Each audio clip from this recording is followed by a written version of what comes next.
Բարգավաճ Հայաստան կուսակցության նախընտրական քարոզարշավի հերթական կանգառը Նորք Մարաշ վարչական շրջանն էր։ Շրջայցը սկսվեց Նորքի Սուրբ Աստվածածին եկեղեցու բակից։ Թիմի անդամները քայլերթով անցան թաղամասի փողոցներով, բնակչությանը ներկայացնելով առաջարկ Հայաստանին ծրագրի հիմնական դրույթները։ Թող տրաքվեն, տեսնեն, որ հայ ժողովուրդը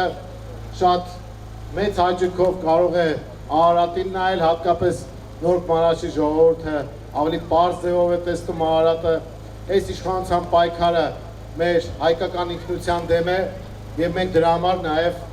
մերժում ենք այս իշխանություններին։ Մարաշցիներից շատերը նշեցին, որ առաջիկա ընտրություններից մեծ սպասելիքներ ունեն եւ պատրաստ են իրենց ձայնով փոփոխություններ բերել երկրի կյանքում։ Անպայման մասնակցեք ընտրություններին, ծրագրերին է ծանոթացեք եւ մերժեք այս ստին ու կեղծիքին։ Անպայման։ Ես համոզվեցի այս մեկ շաբաթվա ընթացքում, որ մեր քաղաքացին հունիսի 7-ին գնալու է ընտրատեղամաս, ձայն է տալու համար 7-ին, որովհետև սպասում են լավ փոփոխությունների եւ ոչ է ասելու ստին, թրքացմանը, հայրենիքի կորստին։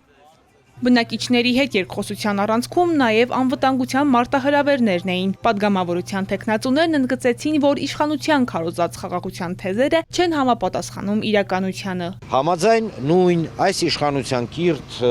գործընկեր, ինչպես իրենք են անվանում, Հայասպան Ալիևին, Ադրբեջանում գրեթե արդեն 2.5 տարի ակտիվ գնում է գրանցում այն մարդկանց, ովքեր պետք է բնակեցվեն Հայաստանում համաձայն իրենց տեսլականի, եւ այդ թիվը արդեն հասել է, եթե չեմ սխալվում, նույնիսկ հատել է 300,000 թիվը։ Երեք Ալիևը կրկին հայտարարեց, որ դեռ ադրբեջանցիները չեն բնակեցվել Հայաստանում, որևէ խաղաղության մասին խոսնել չի կարող, այսինքն խաղաղություն կոչված թեզը իշխանության շուրթերով մաքուր 100%-անոց խաբեություն է։ Անդրադարձ կատարվեց նաև Երևանի հրատապ խնդիրներին, տրանսպորտի թանկացումը, գույքահարկի բարձրացումն ու կարմիր գծերի հարցը երևանցիների համար լրացուցիչ սոցիալական բեռ են եւ հրատապ լուծում են պահանջում։ Իշխանապողության հաջորդ օրը Երևան քաղաքում պետք է ձևավորի նոր Երևանը սիրող քաղաքային իշխանություն, աղբահանություն, գույքահար, կարմիր կետագծեր եւ երևանցիների համար պետք է կարողանանք բարելավել։ Առաջարկ Հայաստանին ծրագիրը բաժանելով բնակիչներին, Բարգավաճ Հայաստանի թիմը եզրափակեց շրջայցը, վստահեցնելով, որ միասնական ուժերով հնարավոր է հասնել լուրջ փոփոխության։